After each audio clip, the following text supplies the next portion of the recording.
श्री शिवाय नमस्तुभयम। दोस्तों, जैसा कि आप सभी लोग जानते हैं कि 20 नवंबर 2025 यानी गुरुवार को पड़ रही है मार्गशीर्ष मास की अमावस्या तिथि। और दोस्तों, यह वह तिथि है जो मार्गशीर्ष मास में पड़ने वाली सबसे बड़ी तिथि है, क्योंकि यह गुरुवार के दिन पड़ रही है और इसका बहुत ही बड़ा और विशेष महत्व होता है। पूज्य गुरुजी ने कहा है कि अगर कभी भी मौका लग जाए और मार्गशीर्ष महीने की अमावस्या तिथि गुरुवार को पड़ जाए तो आप लोगों को 7 चने की दाल वाला उपाय तो अवश्य ही करना चाहिए। इन दोनों का संयोग बहुत ही कम आता है। इसी के साथ में गुरु अपनी शिव पुराण कथा में बताया है कि इस दिन आपको 7 चने की दाल वाला उपाय तो आपको अवश्य ही करना चाहिए, क्योंकि ऐसा दिन पूरे साल में सिर्फ एक ही बार आता है। और दोस्तों, आप सभी लोग जानते हो कि गुरुवार अमावस्या तिथि का अगर सबसे बड़ा कोई उपाय है तो वो 7 चने की दाल वाला उपाय है। तो दोस्तों, गुरुवार अमावस्या तिथि के दिन आप लोगों को इस 7 चने की दाल वाला उपाय को जरूर करना है। बहुत लोग होंगे जिन लोगों ने इस उपाय को ना किया हो, मतलब पूरा साल निकल गया, उन्होंने किसी भी दिन इस 7 चने की दाल वाला उपाय को ना किया हो। पर दोस्तों, आपके पास एक आखिरी मौका बचा हुआ है, जो कि 20 नवंबर गुरुवार अमावस्या तिथि के दिन है। इस दिन आप लोगों को इस वाले उपाय को जरूर कर लेना है। भले ही आपने पूरे महीने भर इस उपाय को ना किया हो, पर अगर आपने इस मार्गशीर्ष महीने के गुरुवार अमावस्या तिथि के दिन अगर इस वाले उपाय को कर लिया तो आपको इस उपाय को करने का वह फल मिलेगा जिसकी आपने कभी कल्पना भी नहीं करी होगी। इसीलिए आप लोग इस वाले उपाय को एक बार जरूर कर लेना है, ताकि आप लोगों के हाथ से यह मौका ना जा सके और आपको इस उपाय को करने का फल मिल सके। दोस्तों, यह उपाय पंडित जी ने अपनी अभी की ही श्री शिव महापुराण की कथा में बताया है जी। इस उपाय को आज हम आपको बहुत अच्छे से समझाने वाले हैं। इस वीडियो को देखने के बाद इस उपाय को समझने के आपको कोई और वीडियो को देखने की जरूरत नहीं पड़ेगी। तो चलिए दोस्तों, उपाय को शुरू करते हैं। देखिए, यह इस मार्गशीर्ष महीने के गुरुवार अमावस्या तिथि के दिन यह इतना खास होता है, इतना महत्वपूर्ण होता है। देखा गया है कभी कभी बड़े बड़े पूजा पाठ अनुष्ठान से जो मनोकामना पूर्ण नहीं होते, वह मार्गशीर्ष महीने की गुरुवार अमावस्या तिथि के दिन एक छोटे से उपाय करने से ही आपकी मनोकामना पूर्ण हो जाती है। और बहुत सारे ने इस उपाय को किया भी है और उनको इस उपाय को करने का फल भी जरूर मिला है। अगर आप लोग भी इस उपाय को करना चाहते हैं तो आप इस उपाय को पहले अच्छे से समझ लेना, सुन लेना, उसके बाद करना। आपको इस उपाय का फल जरूर मिलेगा। और इस उपाय को कर लेने से आपके घर में चाहे किसी भी प्रकार की दुख और समस्या क्यों ना चल रही हो, आपको उसका कारण भी नहीं पता है कि भाई ये समस्या किस कारण से चल रही है, उसका कुछ भी कारण हो सकता है, जैसे पितृदोष हो सकता है या किसी भी तरह का मंगल दोष भी सकता है। तो इस दिन आप लोगों को यह वाला उपाय कर लेना है। यह एक ऐसा उपाय है जिस उपाय को अगर किसी विशेष दिन पर किया जाए तो भाई उस विशेष दिन का जो है वह तो हमें मिलता ही मिलता है, पर हमने उस दिन पर इस उपाय को किया है तो हमें उससे भी बड़ा फल मिलता है। और फल बहुत जल्दी मिलता है, क्योंकि आप इस उपाय को बहुत ही बड़े और विशेष दिन पर कर रहे हो। तो चलिए अब उपाय के बारे में बात करते हैं, लेकिन उससे पहले आप लोगों को यह जानना आवश्यक है कि आखिर यह उपाय किस समय करना है, किसको करना है और कैसे करना है। तो चलिए हम आगे आपको वीडियो में एक एक करके बता देते हैं। लेकिन उससे पहले अगर आप लोग हमारे चैनल पर पहली बार आए हैं या फिर मेरी आवाज आज पहली बार सुन रहे हैं तो हमारे चैनल को सब्सक्राइब जरूर कर लेना और इस वीडियो को लाइक करके कमेंट बॉक्स में श्री शिवाय नमस्तुभयम ओम नमः शिवाय जरूर टाइप कर देना। तो दोस्तों, इस 7 चने की वाला उपाय को हमें इस गुरुवार अमावस्या तिथि के दिन कैसे करना है, किसको करना है, किस समय करना है और कहां पर करना है, ये सारे सवालों के जवाब आपको इस वीडियो में मिल जाएंगे। और जो ये वीडियो देखेगा भाई, उसको 7 चने की दाल वाला उपाय जरूर बड़ा करना चाहिए, क्योंकि इस दिन एक चने की दाल का भी बहुत ही बड़ा और विशेष महत्व होता है। और जब बात आ जाए 7 चने की दाल वाला उपाय की, तो ये सोने पे सुहागा वाली बात हो जाती है और ये एक बहुत ही बड़ा उपाय हो जाता है इस गुरुवार अमावस्या तिथि का। तो अब दोस्तों, इस 7 चने की दाल वाला उपाय को आखिर करना किसको है, सबसे पहले हम लोग वो बात जान लेते हैं। तो देखो, घर की जो बड़ी माताएं बहनें होती हैं, उन माताओं बहनों में से कोई भी एक बड़ी माता बहन इस वाले उपाय को कर सकती है। और दोस्तों, अगर आप चाहें तो अपने घर में से सभी सदस्यों को भी इस उपाय को करवा सकते हैं। अगर किसी व्यक्ति की खुद की कोई मनोकामना है, खुद की कोई दुख और है, जो कि वो अपने लिए ही करना चाहता है। इस वाले उपाय को तो वह खुद अपने लिए भी कर सकता है। बाकी अगर कोई घर में से ऐसा है जो कि अपने पूरे घर परिवार की सुख और शांति के लिए यह वाला उपाय करना चाहता है, तो भाई वो भी कर सकता है, उसमें भी कोई दिक्कत वाली बात नहीं है। कहने का मतलब यह है कि इस उपाय को हर एक सदस्य भी कर सकता है और पूरे घर परिवार के सदस्य के लिए घर की बड़ी माताओं बहनों में से कोई एक माता बहन भी कर सकती है। माताएं बहनें अगर घर में उपस्थित ना हो या वह उपाय ना कर पा रही हो, तो फिर घर का कोई बड़ा सदस्य भी इस 7 चने की दाल वाला उपाय को कर सकता है, चाहे फिर वो पुरुष ही क्यों ना हो, उसमें कोई भी दिक्कत वाली बात नहीं है। उसके बाद में दोस्तों जो अगला प्रश्न निकल कर आता है वो ये आता है इस उपाय को लेकर कि आखिर इस उपाय को हमें किस समय करना है, सुबह के समय करना है कि शाम के समय करना है। तो देखो, इस वाले उपाय को आप लोग सुबह के समय भी कर सकते हो और शाम के समय प्रदोष काल में भी करते हो।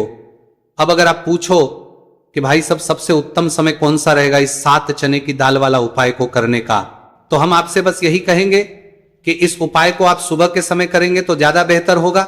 बाकी अगर प्रदोष काल शाम के समय भी करेंगे तो भी अच्छा होगा, उसमें कोई भी दिक्कत वाली बात नहीं है। तो अब दोस्तों जो अगली सबसे बड़ी और महत्वपूर्ण बात आती है वही कहा था, वो ये आती है कि सुबह अगर हम उपाय को तो हमें कितने बजे से लेकर कितने बजे तक के बीच में करना है, और शाम के समय प्रदोष काल में करेंगे तो हमें कितने बजे से लेकर कितने बजे के बीच में करना है। तो देखो, सुबह जितनी जल्दी हो सके आप उपाय को करने की कोशिश करना। बाकी अगर किसी कारणवश लेट भी हो जाओ, थोड़ी देर भी हो जाए, तो 10 या 11 बजे तक भी आप उपाय कर लेना, पर 12 बजे से ज्यादा देरी ना हो, ठीक है, इस बात का ध्यान रखना। उसके बाद दोस्तों अगर शाम के समय प्रदोष काल की बात करें, प्रदोष काल का जो समय है होता है वो शाम के 6 बजे से शुरू हो जाता है।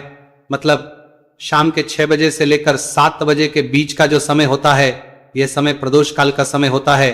तो आप इस उपाय को 7 या 8 बजे के बीच में भी कर सकते हो। मतलब शाम के 6 बजे से रात 8 बजे के बीच में आप कभी भी इस वाले उपाय को कर सकते हो, उसमें कोई भी दिक्कत वाली बात नहीं। चलिए जानते हैं उस विशेष उपाय के बारे में। देखिए दोस्तों, पूज्य गुरु जी की कथा के अनुसार ही इस उपाय को आपको बहुत ही विस्तार से समझाने का प्रयास करेंगे, लेकिन उससे पहले वीडियो को लाइक करें। देखिए, इस वीडियो में हम पूज्य गुरु जी द्वारा बताए गए 3 सबसे अचूक उपायों के बारे में जानेंगे, जो आपको सिर्फ और सिर्फ गुरुवार की अमावस्या की तिथि पर ही करने हैं। पूज्य गुरु जी ने बताया है कि जो भी व्यक्ति इन उपायों को कर लेता है उसके जीवन से समस्त परेशानियां दूर हो जाती हैं। तो चलिए जानते हैं गुरुजी द्वारा बताए गए पहले खास उपाय के बारे में। देखिए, गुरुजी ने बताए हैं कि गुरुवार के दिन किया जाने वाला यह उपाय सबसे सर्वश्रेष्ठ है। इस उपाय के लिए आपको मात्र 1 लोटा शुद्ध जल लेना है। जल आपको तांबे के पात्र के अंदर लेना है। इसी के साथ में आपको मात्र 1 गुड़ का टुकड़ा लेना है और इसी के साथ में आपको लेनी होगी 7 की दाल। देखिए, चने की दाल को लेते समय ध्यान रखना है कि यह खंडित नहीं होनी चाहिए। यह चने की दाल जब भी हम गुरुवार के दिन शिवलिंग पर अर्पित करते हैं तो इससे हमारे जीवन के बड़े से बड़े संकट समाप्त होते हैं। अगर हमारे हाथ में धन प्राप्ति की लकीरें नहीं हैं, अगर हमारे जीवन में दुर्भाग्य के अलावा कुछ है ही नहीं, तो गुरुजी ने कहा है कि हम इस व्यासपीठ से आपको यकीन दिलाते हैं कि गुरुवार के दिन जब भी आपकी दाल वाला ये उपाय करते हैं तो इससे महादेव आपके हाथ की लकीरों को भी परिवर्तित कर देते हैं। तो दोस्तों, ये तीनों ही सामग्री लेकर के आपको पहुंच जाना है भगवान शिव के मंदिर में। देखिए, गुरुजी ने बताया है कि इस उपाय को आप सुबह से लेकर के शाम तक किसी भी समय कर सकते हैं। देखिए, शिव मंदिर पहुंचने के बाद आप जो 1 गुड़ का टुकड़ा लेकर के गए हैं, सबसे पहले तो आपको उसे जल के पात्र के अंदर डाल देना है और आपको महादेव का स्मरण करते हुए यह 1 लोटा जल धीरे धीरे शिवलिंग पर अर्पित करते जाना है। साथ ही साथ आपको श्री शिवाय नमस्तुभयम इस मंत्र का भी जाप करते रहना है। कम से कम 11 बार आपको इस मंत्र का जाप अवश्य करना है। अब दोस्तों, आपके पास जो चने की दाल है उन्हें आपको एक एक करके शिवलिंग पर अर्पित करते जाना है। चने की दाल आप एक एक करके भी समर्पित कर सकते हैं और एक साथ भी शिवलिंग पर अर्पित कर सकते हैं। देखिए, चने की दाल को समर्पित करने के बाद आपको बृहस्पति शवर महादेव से प्रार्थना कर लेनी है कि हमारे जीवन में जो भी संकट समस्या चल रही है, हम जो भी कार्य करते हैं उसमें हमें बार बार असफलता मिलती है, रुकावटें, संकट जीवन में लगातार बने हुए हैं, चारों तरफ से सिर्फ और सिर्फ निराशा ही हाथ लग रही है, तो अपने दुर्भाग्य को दूर करने के आपको बृहस्पतिश्वर महादेव से प्रार्थना कर लेनी है। पूज्य गुरु जी ने कहा है कि इस गुरुवार के दिन ये चमत्कारी उपाय करके देख लेना और आप स्वयं देखेंगे कि 1 या 2 महीने के अंदर आपके जीवन का जो दुर्भाग्य है वह समाप्त होना प्रारंभ हो जाएगा। अब दोस्तों हम जान लेते हैं दूसरे विशेष और चमत्कारी उपाय के बारे में। देखिए, इस उपाय के लिए आपको मात्र एक तुलसी जी की लकड़ी लेनी होगी। अगर आपके पास पहले से ही तुलसी जी की लकड़ी है तो उसका उपयोग आप कर सकते हैं, और यदि आपके घर में तुलसी जी का पौधा सूखा हुआ है तो वहां से भी आप तुलसी जी की मात्र एक लकड़ी ले सकते हैं।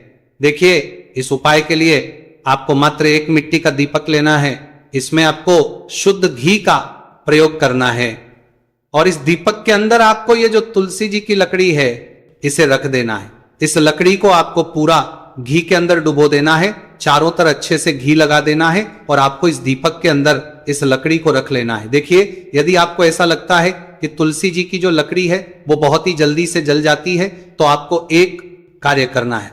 आपने जो तुलसी जी की लकड़ी ली है उस पर आपको पूरी पर अच्छे से रुई लपेट देना है, यानी कि कॉटन जो होती है उसे अच्छे से लपेट देना है, जिससे कि ये जो लकड़ी है दिखाई ही ना पड़े। तो इस लकड़ी के ऊपर आपको लपेट लेनी है।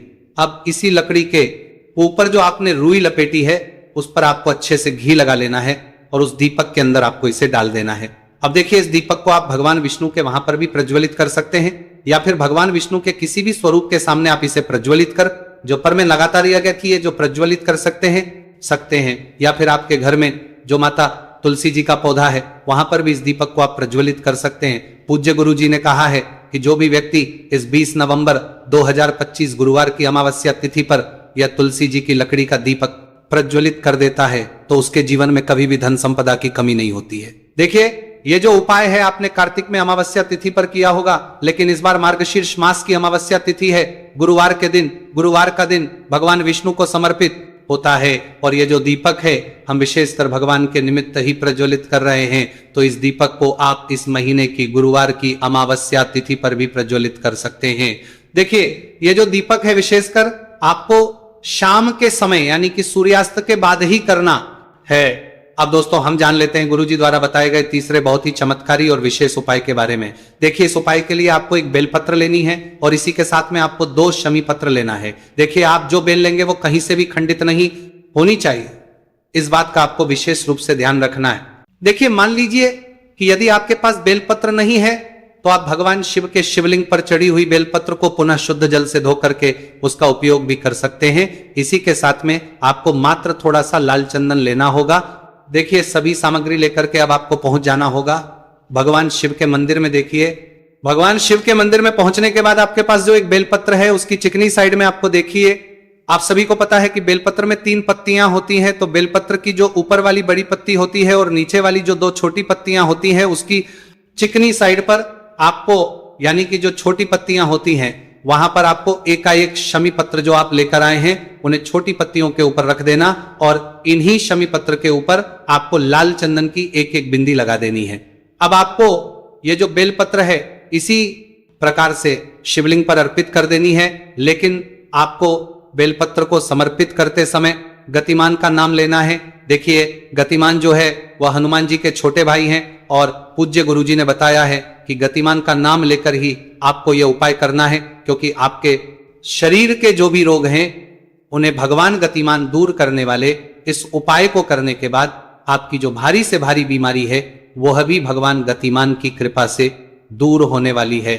देखिए, बेलपत्र की 2 छोटी पत्तियों पर आपने एक एक चमी पत्र रखा, उनके ऊपर आपने एक एक लाल बिंदी लगाई हुई है चंदन की। तो इसी प्रकार से आपको यह बेलपत्र शिवलिंग पर अर्पित कर देना है, भगवान गतिमान का स्मरण करते हुए। गतिमान भगवान का स्मरण करते हुए आपके शरीर में या फिर आपके घर किसी भी सदस्य के शरीर में जो भी रोग हैं उस रोग को दूर करने के लिए आपको भगवान से प्रार्थना कर लेनी है, और फिर आपको वापस अपने घर आ जाना है। देखिए, इस उपाय के लिए गुरुजी ने कोई भी निश्चित दिन निश्चित समय नहीं बताया है, तो इस उपाय को आप किसी भी दिन कर सकते हैं। आप लगातार इस उपाय को किसी भी दिन कर सकते हैं, और हफ्ते में केवल 1 दिन भी कर सकते हैं। गुरुजी ने कहा है कि यदि आपकी सा लो पुरानी बीमारी है वह भी भगवान गतिमान की कृपा से दूर हो जाएगी। तो दोस्तों, इस प्रकार से आज के इस वीडियो में हमने आपको गुरुवार की इस अमावस्या तिथि पर किए जाने वाले 3 बहुत ही चमत्कारी उपाय बताए। जो भी आपके लिए उचित है, सरल है, उसे आप कर सकते हैं। तो दोस्तों, ये थे पूज्य गुरु जी द्वारा बताए गए कुछ बहुत ही खास उपाय। अगर आपको जानकारी अच्छी लगी हो तो वीडियो लाइक करिएगा। मिलते हैं फिर एक नए वीडियो के साथ। श्री शिवाय नमस्तु भयम।